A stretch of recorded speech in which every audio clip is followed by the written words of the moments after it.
Hi, I'm Carice Jefferson, owner of Crafty Hands Club. Thank you for tuning into the YouTube channel. In this video, I'm going to talk about how to handle the number one question that a lot of us crafters get when we show our work on social media, to whether it's a group or our personal pages or what have you. If you are not a subscriber, go ahead and click on the red button so that you can receive notifications of any new videos that are uploaded to the channel. Here at Crafty Hands Club, we help you crafters turn your hobby into a profitable side gig. We also help you connect with other crafters and make your crafts a lifestyle. So back to the burning question that most of us crafters get. You made something, you shared in a group, you shared on your personal page, wherever, right? And you get a lot of likes, you get a lot of compliments. And out of the compliments, you might get a good 20 to 40% asking you this: can you show me how to make this? Now, as a craft community, we tend to be a little bit more trusting than we should at times. We tend to, get so excited and we, go ahead and share things. And don't get me wrong, sometimes it's okay to share things. But when you are doing this as a business, meaning that you're doing this to make a profit and this is an additional revenue source for you, you should not be showing people how you make your signature products for free. Let me say that again. When this is a revenue stream for you, when this is a business, you need to treat it as that. You should not be showing people your secret sauce for free. You should be charging people.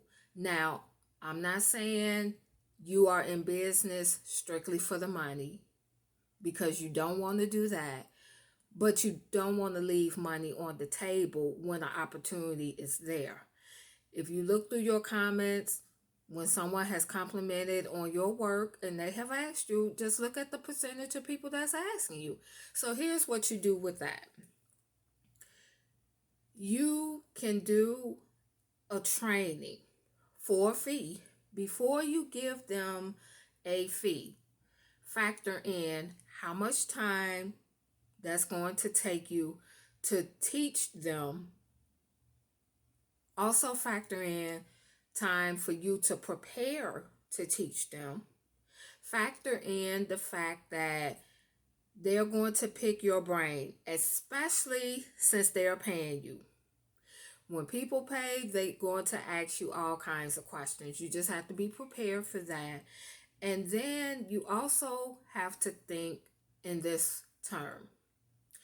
When you show people how you make something, 9 times out of 10, they're going to keep working it and then eventually sell it.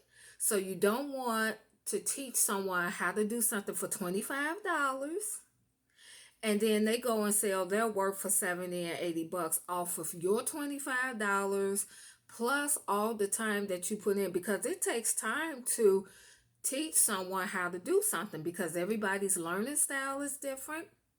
Some people are not good with audio learning. Some people are visual learners or hands-on learners. So you need to think about that.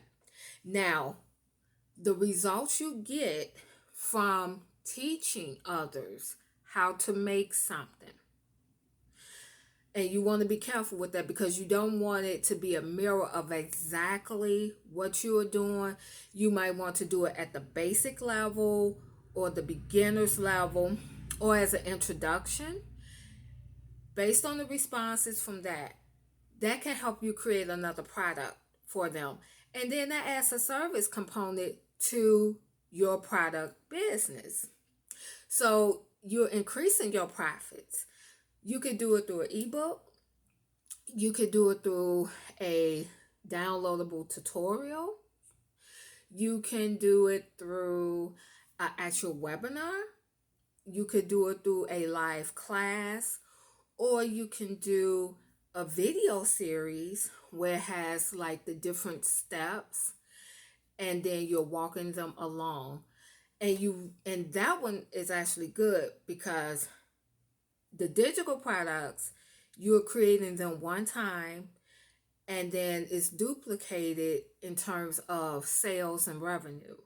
So you want to work smart, not hard. So the next time people ask you, how do I make that? Take that into account. See how many people are asking you the same thing, and then you offer some type of product or class to show them how to do that. Now, if you don't want to do that, that's your choice, and you have a right not to, because again, this is how you make your money. But don't do it for free. I don't care if it's family, I don't care if it's a friend you don't know for 40 years. Not to discount that, because relationships are important, but the quickest way to burn them is to be taken advantage of. So if it's a business, you want to treat it as such. If you have any questions or comments about anything that was just mentioned in this video, go ahead and post below. Also, check out craftyhandsclub.com website. We share blogs, articles, videos, and podcasts to help you on your craft journey. Again, thanks for tuning in. I'm Carice Jefferson, owner and founder. Thank you for watching. See you next time.